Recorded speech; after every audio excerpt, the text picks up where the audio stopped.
ചൈനയിലെ തിയൻജിൻ രൂപതയുടെ മെത്രാൻ മെൽക്കിയോർ ഷി ഹോങ്ജനെ ഔദ്യോഗികമായി അംഗീകരിച്ച് ചൈനീസ് സർക്കാർ.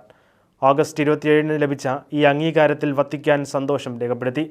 ബിഷപ്പ് മെൽക്കിയോർ ഷി ഹോങ്ജന് സർക്കാർ അംഗീകാരം നൽകിയ നടപടി പരിശുദ്ധ സിംഹാസനവും ചൈന സർക്കാരും തമ്മിൽ വർഷങ്ങളായി നടന്നുവരുന്ന സംഭാഷണത്തിൻ്റെ ഭാവാത്മകമായ ഒരു ഫലമാണെന്ന് വത്തിക്കാൻ പ്രസ് ഓഫീസിൻ്റെ മേധാവി മാറ്റിയോ ബ്രൂണി പ്രസ്താവനയിലൂടെ അറിയിച്ചു. മെത്രാൻ മെൽക്കിയോർ ഷി ഹോങ്ജൻ 1929 ഒക്ടോബർ 7-നാണ് ജനിച്ചത്. 1954 ജൂലൈ 4-ന് പൗരോഹിത്യം സ്വീകരിച്ച അദ്ദേഹം 1982 ജൂൺ 15-ന് തിയൻജിൻ രൂപതയുടെ പിന്തുടർച്ചാവകാശമുള്ള മെത്രാനായി അഭിഷിക്തനായി.